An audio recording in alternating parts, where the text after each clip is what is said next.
आज कहानी में हम बात करने वाले हैं शाइस्ता परवीन की। वो शाइस्ता परवीन जो एक पुलिस वाले की बेटी से माफिया की पत्नी और फिर लेडी डॉन तक का सफर तय करती है। इस वीडियो में हम बात करेंगे कैसे एक पुलिसकर्मी की बेटी माफिया के साथ आ जाती है। इस वीडियो में हम आपको बताएंगे कि वो शाइस्ता परवीन जो खुद ग्रेजुएट है, पढ़ी लिखी है, वो क्यों किस वजह से एक अनपढ़ टांगे वाले के बेटे अतीक अहमद से शादी कर लेती है। इस वीडियो में हम बात करेंगे कि कैसे शाइस्ता परवीन को सबसे बड़ा दुख मिला, क्योंकि एक पत्नी के लिए उसका पति और मां के लिए उसका बेटा सब कुछ होता है, और ना वो बेटे के सिर पर आखिर में हाथ फेर पाई और ना ही पति को नमाखों से विदाई दे पाई। इस वीडियो में हम बात करेंगे क्या शाइस्ता परवीन का एनकाउंटर हो सकता है। इस वीडियो में हम बात करेंगे कैसे शाइस्ता परवीन चाहती तो असद आज जिंदा होता। इस वीडियो में हम बात करेंगे कि वो शाइस्ता जिसके नाम में तमाम गुण हैं, अरबिक नाम है शाइस्ता, एक ऐसी लड़की जो भोली भाली मासूम है, सरगुण संपन्न है, कोई गलत काम नहीं करती है, वो लड़की कैसे उत्तर प्रदेश में इनामी बन जाती है। 50,000 की इनामी शाइस्ता परवीन। आज कहानी में शाइस्ता परवीन का जिक्र, वीडियो शेयर कीजिएगा ताकि इस कहानी को आप भी समझें और इससे सबक ले सकें। शाइस्ता परवीन के पिता फारूक उत्तर प्रदेश में ही पुलिस विभाग में सिपाही के पद पर तैनात थे। उसका बचपन जो है वो पुलिस हेडक्वार्टर में गुजरा है और पूरी जिंदगी उसने शादी से पहले पुलिस वालों के कामकाज की शैली को देखा समझा जाना है। ये जाना है कि कैसे पुलिस वाले अपराधियों को ट्रैप करते हैं, उन्हें पकड़ लेते हैं। बड़े ही लाड प्यार से शाइस्ता को पाला पोसा गया। पिता फारूक ने शाइस्ता का नाम रखा जिसका अर्थ होता है योग्य, काबिल, अनुशासित और कोई गलती ना करने वाली लड़की। शाइस्ता अरबिक नाम इसको दिया गया और पिता के सपने बहुत बड़े बड़े थे। साल 1996 में शाइस्ता की शादी हुई, लेकिन उससे पहले शाइस्ता ने प्रयागराज में गर्ल्स कॉलेज से पढ़ाई करी, 12वीं तक की वहां पढ़ाई करी। उसके बाद उसने ग्रेजुएशन भी की। उधर अतीक अहमद की आप जहां तक बात करेंगे तो अतीक अहमद पढ़ा लिखा नहीं है, 9वीं 10वीं फेल है, और उसके बाद वो तांगे चलाने से लेकर 17 साल की उम्र में क्राइम की दुनिया में आ जाता है। लेकिन शाइस्ता परवीन जिसका ट्रैक रिकॉर्ड पूरा क्लीन था, उसके पिता को अतीक अहमद का बाहुबल, अतीक अहमद की ताकत और विधायक का रुतबा अच्छा लग जाता है, और उस विधायकी के रुतबे को देखते हुए पिता प्रपोजल लेकर जाते हैं, जिसके बाद उस प्रपोजल को अतीक अहमद इसलिए स्वीकार कर लेता है क्योंकि वो खुद एक अनपढ़ व्यक्ति था। उसे लगता है कि अगर बीवी पढ़ी लिखी आएगी तो बहुत सारी चीजों को समझने में आसानी होगी और परिवार में आगे बहुत सारे रास्ते अपने आप खुलते जाएंगे, और यहीं से उन दोनों की। शाइस्ता के पिता फिरोज की कुल 6 संतानें रहीं और 6 संतानों में शाइस्ता परवीन जो है वो सबसे बड़ी रही। 2 भाई और 4 बहनें हैं। प्रयागराज के दामोपुर गांव में इनका घर है और अतीक अहमद के 50 साल के साम्राज्य को इसने ही बढ़ाया, उसे संवारा, सजाया और अपने बेटों को भी इसी में शामिल होने के लिए बढ़ाया। अभी हाल फिलहाल में आपको याद होगा एक वीडियो, अतीक अहमद का एक ऑडियो वायरल हुआ है कि लखनऊ के एक बिजनेसमैन, कोई मुस्लिम बिजनेसमैन है, उनसे अतीक अहमद ने 5 करोड़ की रंगदारी साबरमती से मांगी थी, और उसमें उसने कहा कि सुनो, मेरे बच्चे जो हैं वो पढ़ लिख कर डॉक्टर इंजीनियर नहीं बनेंगे, समय से पैसा दे देना। यह कहा जाता है कि अतीक अहमद को जब से जेल हुई और जब से अशरफ को अलग कर दिया गया जेल में, तब से शाइस्ता परवीन के पास जिम्मेदारी थी। शाइस्ता को बचपन में अपने पुलिस पिता काम करने के तौर तरीके और बाद में पति की माफियागिरी का बहुत जबरदस्त फायदा हुआ, और उन सारे अनुभवों को इकट्ठा करने के बाद वो पुलिस को चकमा देने में माहिर हो गए। अब तक शाइस्ता परवीन के बारे में कोई जानकारी निकल कर नहीं आई है। शाइस्ता कहां है, किसके साथ है, किस हालत में है, कोई नहीं जानता। शाइस्ता परवीन को लेकर शुरुआत में कहा गया कि असद के एनकाउंटर के बाद शायद वो आ सकती हैं क्योंकि मां का दिल पसीज जाता है, वो नहीं आई। पति की मौत के बाद कहा गया शायद वो आखिरी बार देखने आएंगी, नहीं आई। न पति को देखने न देवर को देखने। प्रयागराज के हिम्मतगंज इलाके में एक गर्ल्स कॉलेज है, Kidwai girls inter college. Shaista Parveen ने अपनी पढ़ाई जो है वो वहीं पर की है। शाइस्ता परवीन के बारे में एक बात जो निकल कर आती है वो ये कि वो बोलने में बहुत माहिर है, उसका इन्फ्लुएंस जबरदस्त तरीके का है। और ये जो पूरा घटनाक्रम है इसके पीछे शाइस्ता की सोच भी है। शाइस्ता अतीक, अशरफ और अपने बेटों से कहीं ज्यादा दूरदर्शी, ज्यादा स्मार्ट है। इसको आप समझना चाहते हैं तो आप ऐसे समझिए कि जिस दिन उमेश पाल हत्याकांड हुआ था उसके बाद शाइस्ता परवीन की तरफ से एक लेटर जो है वो उत्तर प्रदेश के मुख्यमंत्री योगी आदित्यनाथ को लिखा गया। बाद में खुलासा हुआ कि शाइस्ता परवीन खुद तमाम अपराधियों को पैसे दे रही थी, लेन देन के वीडियोस आए, अपराधियों के साथ उठने बैठने की सीसीटीवी तस्वीरें आई, जिसके बाद उन पर खुद इनाम घोषित कर दिया गया। लेकिन वो जो लेटर लिखा था उसको अगर आप देखेंगे तो आप शाइस्ता के दिमाग को काफी हद तक पढ़ सकते हैं। शाइस्ता ने लिखा कि मेरे पति को राजनीतिक साजिश के तहत फंसाया जा रहा है, पति देवर को।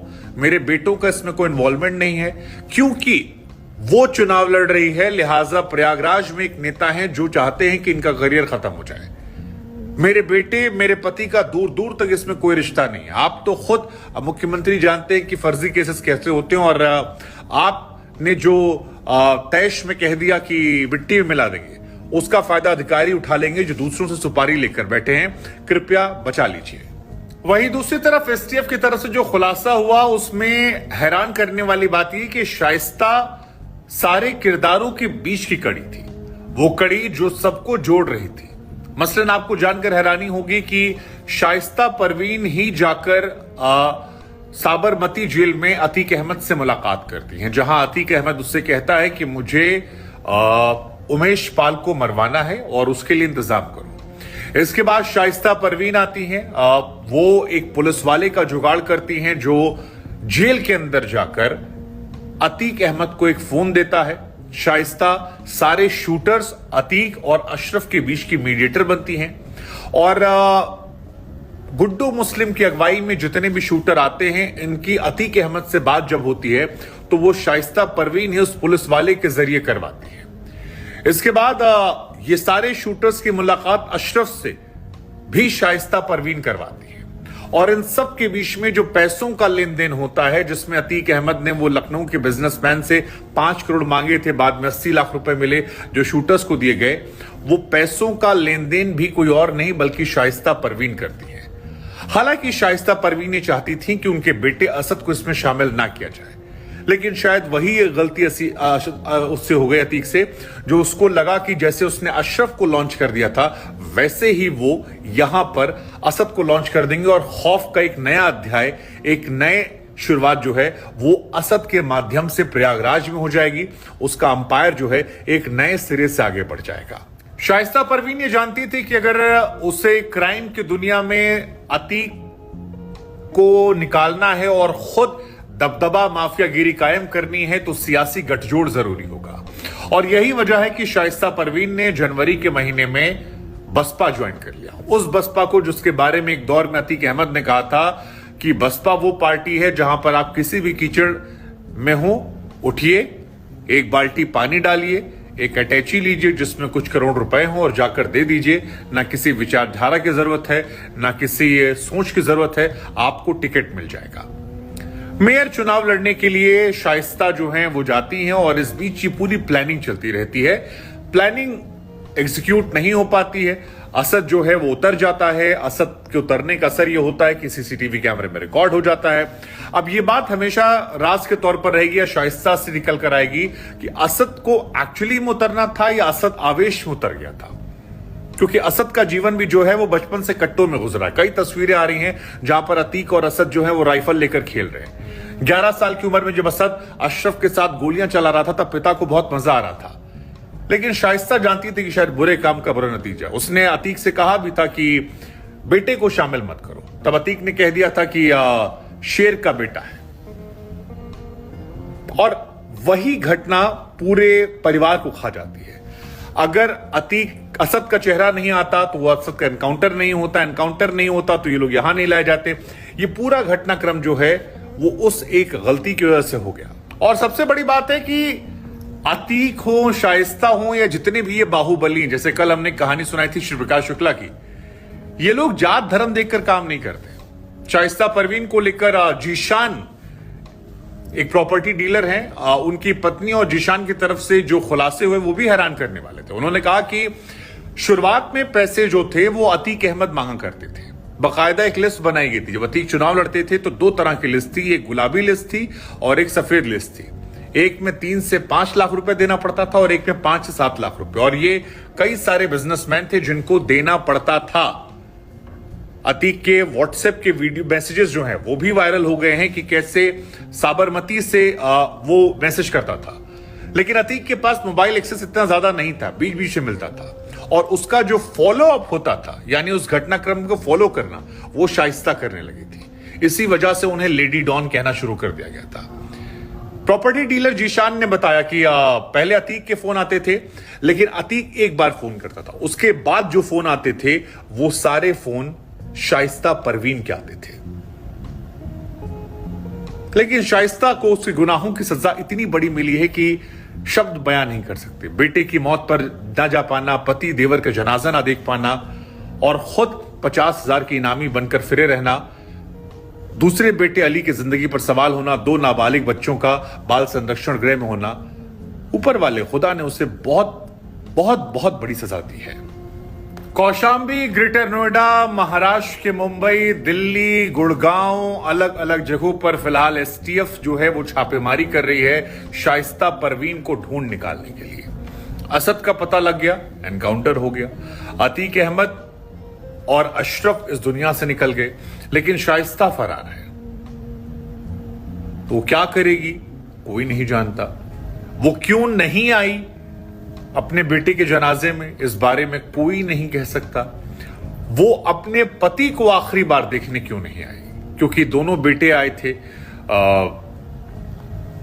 लोग ये मान रहे थे कि सरेंडर उसे करना ही है।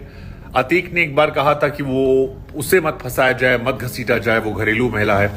लेकिन ये बड़ा दिलचस्प है कि उसे छोड़कर बाकी जितने भी लोग हैं वो सब या तो पकड़ गए हैं या रडार पर है। शाइस्ता के साथ क्या होगा ये कोई नहीं जानता। शाइस्ता इस दलदल में कितना इन्वॉल्व है ये भी धीरे धीरे निकल कर आ रहा है। हालांकि फिलहाल 20 ऐसे लोग जो शाइस्ता परवीन की मदद कर रहे थे उन पर कार्रवाई की गई है, और यूपी एटीएस का दावा है कि जल्द ही शाइस्ता को पकड़ लिया जाएगा। लेकिन शाइस्ता की इस कहानी से आप क्या सीखते हैं? एक मासूम सी लड़की जिसका नाम इतना खूबसूरत उसके परिवार ने रखा, जिसके पिता ने उसे एक विधायक से शादी करवा दी, बचपन पुलिस वालों के बीच में बीता और फिर जवानी के बाद वो बन जाती है लेडी डॉन। ये कहानी लोगों को हमेशा याद रहेगी। शाइस्ता, असद